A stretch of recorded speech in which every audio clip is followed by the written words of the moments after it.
Hi, my friends. How are you today? Happy TGIF. It is Friday. Hello, hello. My name is Natasha. I am the creator and founder of the Glow Up Method. So I am so excited to be here with you today. My goodness, what a difference 24 hours makes. Like, it's been a week. There has been a lot of things to process, a lot of, support to be given, a lot of just things to be grateful for, a lot of things that shook me to my core, but I didn't fall down on the floor. Like, I got back up again, and here I am. I'm feeling a little bit day by day that goes by more and more myself. What a difference a day makes. I mean, he is still not, again, he's 2 days post-op and actually 1 day post-op if you consider the procedure yesterday. So my son is doing phenomenal. He is, as best can be, it is painful. I'm not going to say and sugarcoat everything, but we are adjusting, we're adapting. He's back to eating. He's off the heavy narcotics he didn't have at all today. So, just Tylenol and Advil are getting him through this hump. And, hopefully he slept a lot today. So hopefully tomorrow he'll again, wake up and a lot more of the swelling will have gone down and his body will be settling with its new friends that have joined their little ecosystem in there of screws and anchors, and they are welcoming them to the new part of the body. So, and then it's having the time to heal up all those things. So, I really am been doing some research on, I always have these theories that everything is holistic, right? I feel I hear when I was young, my dad used to say you are what you eat. If you put poop in your body, poop food, you're eating junk food, you're going to be junk. But if you put in good food, you're going to be good. So I'm doing some research and stuff like that, because this is what I like to do is oh, let's see. I'm trying to figure out what is the best diet to help facilitate bone healing and healing. And so I want to obviously I'm not going to go crazy or anything, but I'd like to encourage and have a few more of those options integrated into his diet. I'm on it. I'm here are your vitamins. We are not full. I was listen, I will either be your best friend or your biggest enemy. I will help you to get through this. I will support you in this, but you need to listen. If you don't want your scar to look gnarly, you need to listen. If you, don't want, to have your recovery delayed, listen. Do the work, put in the time, listen. It's long, it's tedious, it's gonna get boring, but just do the plan, do the program, and you'll be so grateful you did. I mean, there's case after case of people we know directly that have had injuries that have lingered on way longer than they should. And some of it, I do believe, is you came back too early, or you weren't ready to come back in the first place. There's so many things like that. So I am of the philosophy, I know their surgeon is extremely conservative, and that it's a plus and minus, right? They just want to get back and play, but on the same turn, I want them to go back and play when they are ready. So one thing that's really cool that Dylan is going to participate in is there's this whole lab that it's a whole 2-hour study, and they put on all these different probes and things on him and test everything to see is he balanced, because everything in our life has to be in balance. I always tell the kids, life is like a pizza. Especially in the summer, I find myself saying this a lot because there's times that they're kind of just slothy, they're just loafing around, and I am such a mover and a goer. I don't understand how to sloth. I used to sloth. Let's get this. Let me get this. Let's rewind the tape here. I used to sloth. Really not that much. You have 4 kids. There's only so much slothing you can do. But then I would have like these these times where I would have these like almost like bouts of like depression, and I was very open and honest, and I'm like, I am depressed. Like I feel like if I had to put to words what I feel, like I am a Cymbalta commercial, right? Like depression hurts, and I'm like I try to really explain to my kids like I don't feel myself right now, and so I would just lay on the couch and like as much as I could, you know, for days on end. And I would like literally binge watch. And it was funny because like I'd always like a binge watch something, you know, and I became very invested in this something, as if like one depression bout, I literally binge watched all of Parenthood. Loved that show, absolutely adored the Pyramids, like I want in. And then later on my kids ended up going to UC Berkeley too, and I was like, yes, you know, because it was like based in Berkeley. And but anyways, like I adored that family. You know, I just have anything with family, anything with kids that are going through things. It just is like hits too close to home, and I'm like, yes, I love it. So, you know, I always have these visions of family, and right now, like I have my kids in my family. I have, you know, my mom is very nice. I mean, she just sent something to Tyler, so she's very supportive and nice. I don't see her very often. I just don't. And, you know, I probably should be reaching out and calling more, but again, my time is so limited. Same as goes for my dad. My dad and his new wife, so nice. They paid for pizza for us tonight, and that doesn't seem like that big of a deal, but it was just really nice to just literally go into Tyler. We don't usually eat upstairs, but to go in the room with Tyler, all of us just sat around picnic style, had some pizza. I didn't have to worry about cooking or cleaning or shopping or anything, and I just needed that, considering I hadn't eaten since Tuesday, I think it was, or maybe Wednesday night. Actually, I know I did eat Wednesday night, and I actually do like pizza, so it was like really yummy, and I had just a great time. And then I debated like to go to dance or not, because like I was kind of tired from waking up all night and getting to sleep late in the first place, and I didn't want to leave him, but the boys were all here. Karina's out of town. She actually went to go visit my sister, which again, I'm so happy for her to be able to do that. I'm sad that my sister and I don't have a relationship at this point, but I'm very glad that the relationship is maintained between my daughter and my sister. So, you know, because they're kind of like sisters too. Like, it's, you know, when their ages are this close but yet this far, it's a very different and interesting dynamic. And so I'm very glad that they're gonna go. Karina and her boyfriend flew up there. I think that my sister's husband and Karina's boyfriend are gonna get along like peas in a pod. They have so many similarities in their personalities. Very active, very like go-getter, very like task oriented, super cool, super nice. They like to cook. Like they love, like they play in little softball leagues, you know, in their local towns. Like, so very cute, like very similar. You know, they both love sports, baseball and basketball, and, you know, so they're gonna have a lot to talk about. And I think it's gonna be like this really like a surrogate kind of like older brother like thing for him to look up into and see like a different like perspective of somebody who's not like quite a parent's age, but who has still like lived life and has a house and a kid and a great job. So I'm really excited for them to meet. I'm sad again that I'm not there to see it, because like I just can imagine just how perfectly they're gonna hit it off. But I can't wait to hear the stories. And of course I miss my niece the most, but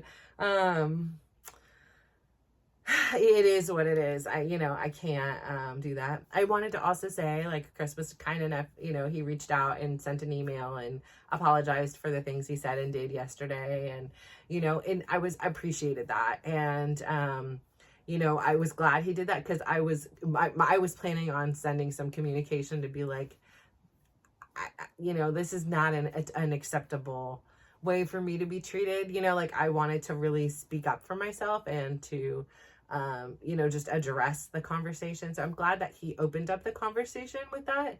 And I'm proud of myself because like, as I read it, there were parts in there that I can feel like a little bit triggered, and I felt a little bit flooded. And I knew that like, I'm still a very, like right now there's a lot going on. So I'm not on a solid ground. I'm tired. I'm working in, a complex situation. So instead of like being like, let me just respond to everything. And like the way I feel right now, I'm like, I'm going to respond and I'm going to think about these things. Like before it would just immediately like pop off and be like, well, this isn't true, or this and this and this, or, why would you do that? Like, like the things. And now I'm like, I'm so changed and different that like, I was like, okay, I can see where his perspective is on this. And, I can see like this situation. I didn't appreciate this thing like that he just said in here. So I'm going to address that, like, but I'm going to give it some time. And just because he sent me a letter, it doesn't mean I need to respond. And before I would sometimes just be like, I'm not going to respond because I'm not ready. But this time I at least said, thank you. I'm going to need time to process this, and I will get back to you. And so I'm really working on number one, being polite and courteous and saying, hey, I received it, thank you. It's not just left on air, like where it's so many things can run through your mind and you can mind read. I appreciated the apology. I appreciated your honesty. And those things are true. But I also need to honor myself. And there were a couple things in there that like really brought up some emotions. And it was like, when which again, I guess I misunderstood the letter. He wrote me a letter. He's talking about me dating other people. I am not in a position or place.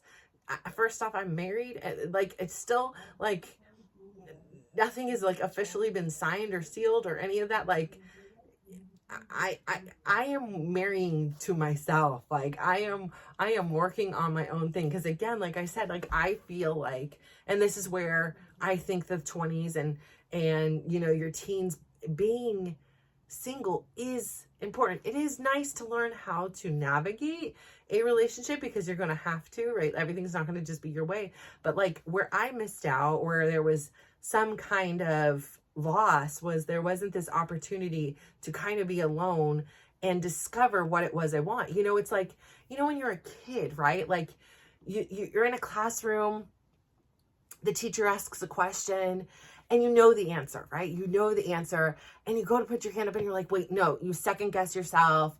You are unsure, you're uncertain.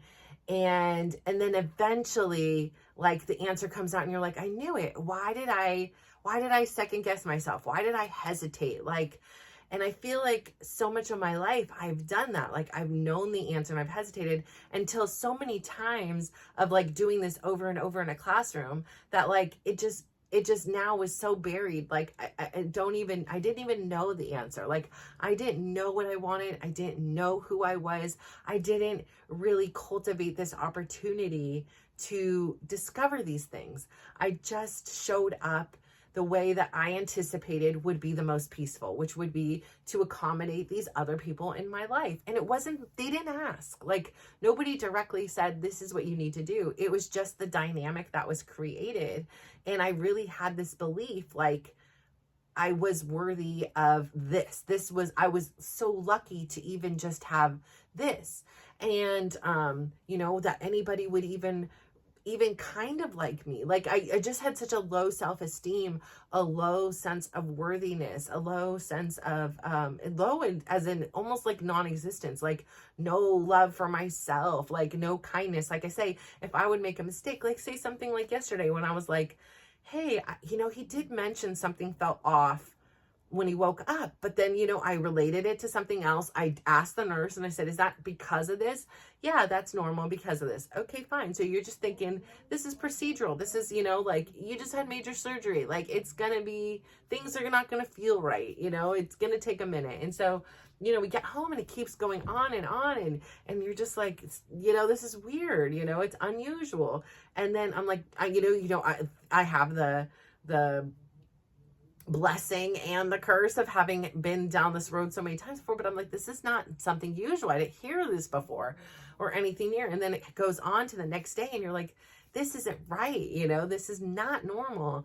And so finally it's like I have like the like, hey, I need a call, like this doesn't seem normal, and it ends up being a medical emergency. And you're like, oh my gosh, like before I would have been like beating myself up, like you should have known from the beginning, like da da da da da, like if anything happens, it's your fault, and but that was not the case whatsoever, because it's not, I don't have a crystal ball, I'm not all knowing, like I am not a medical professional, like I should be. I obviously miss my calling, but I don't have a desire to be, because like I even walking in the hall, I'm like, I could do this, like couple years in nursing school, and I could, like, this could be it. And I was just like, no, like as much as it's like I could, I just, it's too much for me. So I will be glad to hang up my white coat and nursing cap, and hopefully never have to put those back on again. But like, yeah, so like, you know, just being compassionate and be like, yeah, like, okay, I got it in time, like crisis averted. Yes, it was unfortunate that like it, you know, he had to experience this for over 24 hours. She maybe 36 hours, whatever. It's unfortunate that like, you know, all in total, you know, it was longer than was necessary, right? But it was still better than the worst case scenario. We still got it fixed, everything got taken care of, so we're all good there. However, like, you know, it's a lesson to learn. Like I went home and was like, hey guys, if you ever have a surgery, like here's something, you know, to consider. Make sure you let them know, you know, this happened to your sibling. And again, it doesn't mean it's going to happen to you, but at least just having that awareness. And so I think like every mistake, because it was basically somebody's mistake, like not mine, it was a doctor's or nurse or whatever technician, somebody's mistake, not me. Like, you know, just because, and even still, like, it doesn't matter who's to blame. It's just like, my daughter's like, are you gonna sue? And all, I'm like, listen, no, like I don't have time or energy for that kind of energy. Like, yes, I probably should be like, hey, this is a learning moment. This should be, you know, taken care of, like, you know, make sure that there's procedure, or, you know, somebody, you know, to prevent this from happening again to somebody else. Absolutely. Like, but I don't have the time or energy to like go bark up some tree that's not necessary. Like, lesson learned, crisis averted, he is home, we are okay. And the thing is like, there is a learning lesson in there, and it may not seem like that big of a deal now, but like maybe this comes up in 10, 20, 15, 30 years, maybe comes up with their kids or their kids' kids, and you know, I'm long gone, but like this moment will be something that helps somebody else. And then, okay, fine, then it kind of in a way makes it all worth it. And not worth it like, oh, let's go through pain just so that somebody else doesn't have to. But again, I say, like, you know, there was a part of this letter that he had wrote me, and it was talking about how, you know, he had requested that I don't ask him for things. Like, I don't ask him to do things. And, you know, you're cohabitating, you know, you're eating the food too. Like, so I may ask you to go to the grocery store. Like, yes, I'm not going to just take on all that responsibility. You know, we are co-parenting. I may ask you to help me to move my son, because sometimes with my back, it's difficult. But 99.9 times my son is calling me, even if I'm not here, even if I've left for a minute and I come back, like tonight, it was like, where are you home? And I'm like, yeah. I'm like, why? And he's like, oh, because I want to go to the bathroom. And I'm like, oh, okay, I'll come in. And I'm like, hey, Chris, can you help me? And he's like, why is he asking you? Like, you weren't even here, and I'm here. And I was like, again, this is not my issue. This isn't the issue at the hand. The issue at hand is I just need the help. Okay. Like, you know, so I'm going to ask things. And so before, like, if somebody was like, don't ask me things because it's really difficult for me to say no, then I'd be like, oh, okay, I'll just silence my voice. I'll be quiet. I won't speak up. And then I did that for so many years. It was just like, anticipate what his needs were, anticipate like what will keep him happy and at peace, and as least volatile as possible.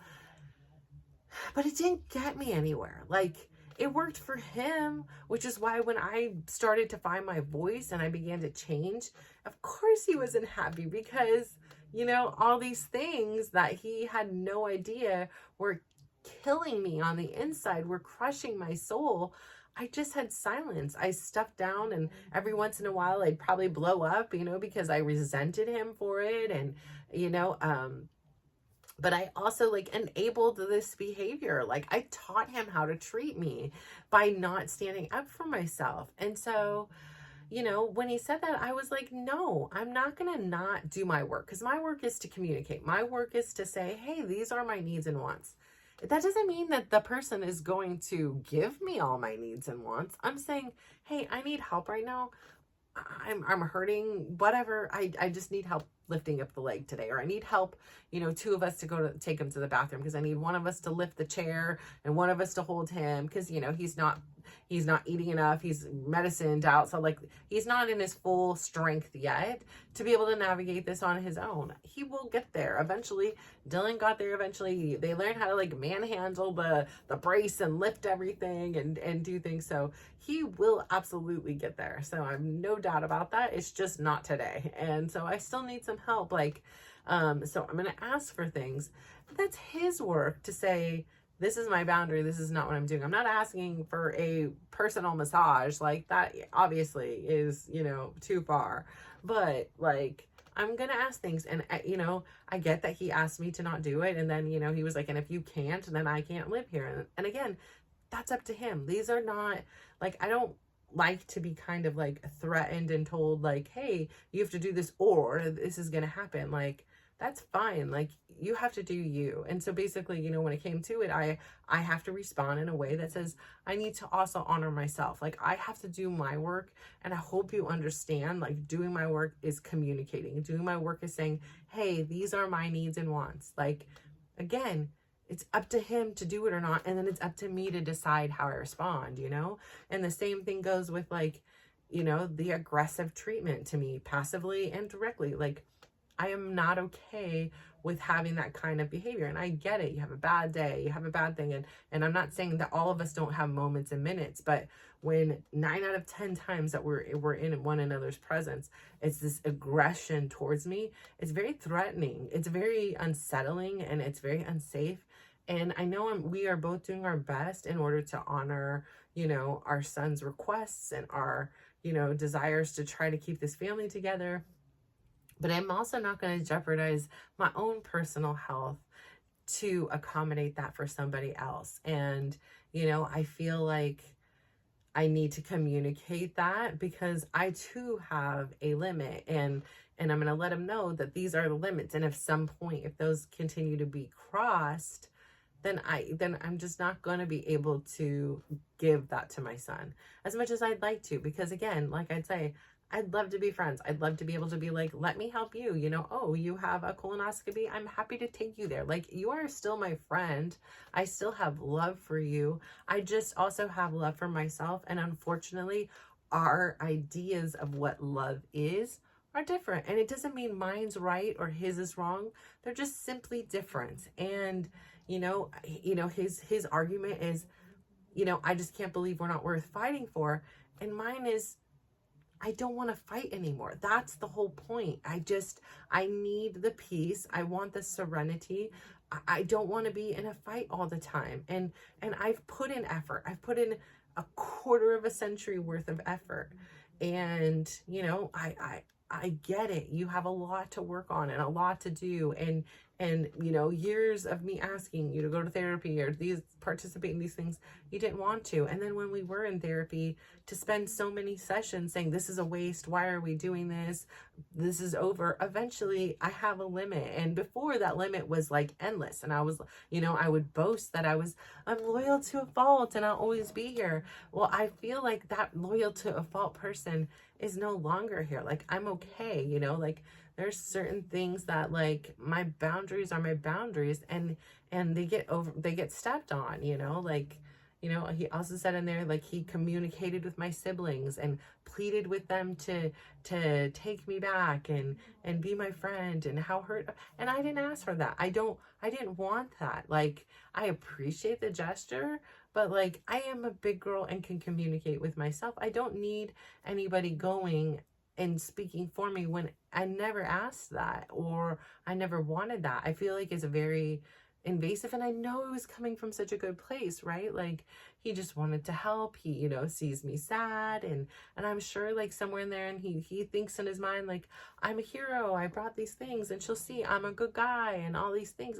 And that's great. Like, but like the point is, like, I'd rather have the communication and say, hey, I'm thinking about reaching out to your siblings. How do you feel about that? And let me be a part of my own story, not just kind of take it over and do your own narrative for whatever reason. Even if it had good intentions, it still feels very violating to me, because I like to fight my battles directly. This is between me and my siblings, and it isn't between anybody else. Yes, my family may be aware, my family may be affected, because obviously we're not, getting together as much or doing at all some of the situations. But, I honor where my siblings are at. If they don't want to speak to me, that's okay. Like, it hurts. And I'm sure somewhere in there they hurt. And if they don't, then they're at peace and they're happy. And I'm happy for that. Like, it isn't perfect. I obviously hope and wish this never on my own kids, but that is life. Like, sometimes people outgrow each other. Sometimes people, I did things and they don't want to forgive me for it, or they have their own interpretation of it. And that's fine. Like, we can both experience the same situation and see it very, very differently. But yeah, again, like I say, like, again, I get they're good gestures. It's just very different. We have very different ways of showing up and showing love. And I am transforming my life. I am really working on being healthy. And part of that is surrounding myself with healthy people who, okay, are human. They're making mistakes, but they're also learning from it. It's not continually doing. And if something happens, it's a blow up, because I'm asking if you could please ask your kid if he can, as I'm doing other things, like which of these 3 items he wants to eat so he can take this heavy antibiotic that he's not allowed to take on an empty stomach. Like, he doesn't want to eat. I get that. I understand. I heard that part, but he has to. There's, sometimes we have to do things we don't want to do. I don't want to pay taxes. I have to pay taxes. Like, there is, a lot of things that, like, life just, you have to do. And, in order to maintain, your body from not getting an infection, because there's, a big old cut and there's screws in it, you have to eat a couple bites of something in order to take this medicine. So again, I go up and phrase a question, he answers it, like that. But he, instead it turned into like, I'm like, Chris, please, I like, can you be supportive? He's not, like, it's very, like, just wants to punish me in a sense, it seems, for his own things. And it's funny because he does treat our kids this way. Like, they're all on edge, and especially lately, they're like, he's been on one and things like that. Like, like when he's questioning Tyler today, why aren't you asking me? Why are you asking your mom all the time? Like, you're asking your mom when she's not even here and I am here, and getting mad at him about it instead of being like kind and stuff like that. Like, I don't know, like, he's asking I'll say, like, do you want me to do it? Do you want your dad to do it? Do you want us both to do it? And he's like, I want you to do it, Mom. I'm like, okay, fine, no problem. I'm here. Like, and I think, he gets offended, but you have to understand, like, if you're coming to people and behaving this way, like, they're gonna be on edge and stuff. Like, one day we got all yelled at because we took showers too late, and so everybody's now on edge. And if you hear the fan on, you're not allowed to go downstairs. Like, there's all these new rules and things he's imposing, and because he's screaming at us, and each time we accommodate something,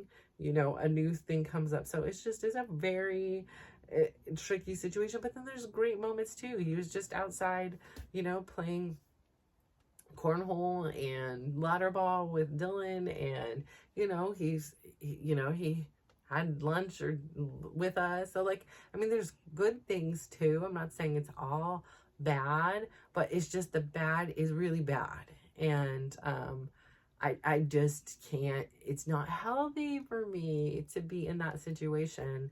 And again, like, I felt really offended that, like, he just has this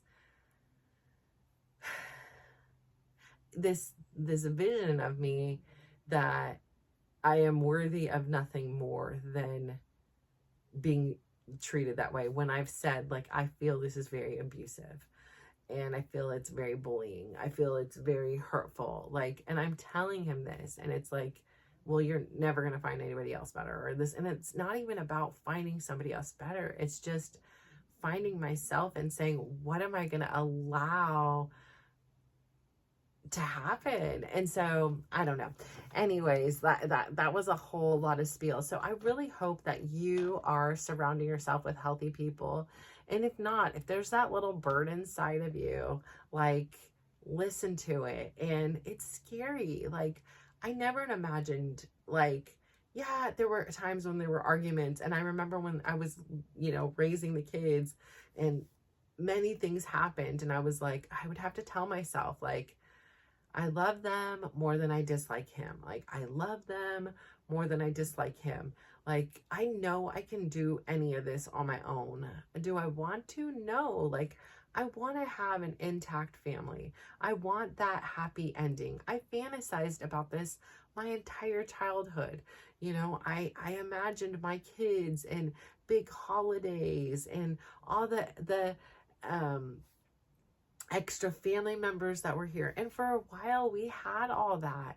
We had the big holidays here and the craziness and the kids and running around and the adult table and the kid table and, everybody going around and doing what they're thankful for and exchanging gifts and reading books and, doing all that. We had all that for many moments of our life. And I'm so grateful for that. But I won't jeopardize, like, my health anymore for this fantasy that I want. Like, and I really want my kids to be able to have that. I want to have a great relationship with him regardless. Like, if it doesn't mean we're husband and wife, like, as friends or as anything. And again, it's going to be up to him and I to define what's going to happen. And I think right now he's still very angry with me.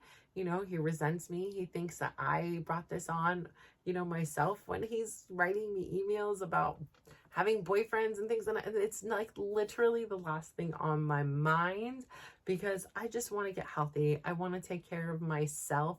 I want to stabilize my own personal foundation and have the courage and the strength to stand up for myself and not question, when somebody says, oh, you would never find somebody. You're like, I'm a 10. Like, I am a solid 10. Like, I am a really nice person. I am really helpful. I am really compassionate. I'm funny. I'm a hardworking, like, yeah, for my entire life, I thought I was maybe a 1. And now I am like, I'm a 10. I don't care what anybody else says. Like, I love myself.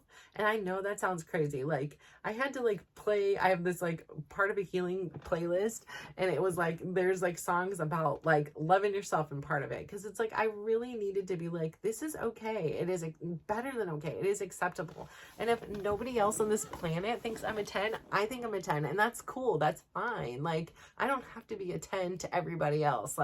As long as I love me, I am going to be okay. So I know, because I have loved myself the way Chris has loved me, and even worse. And now I don't. And so I know that at the very least, I'm someone, and I treat myself better than this now. And I know that I am worth kindness. I am worth, not being told that I need to just be quiet and don't do these things, or else. And I am, it's okay. I will be okay. My kids will be okay.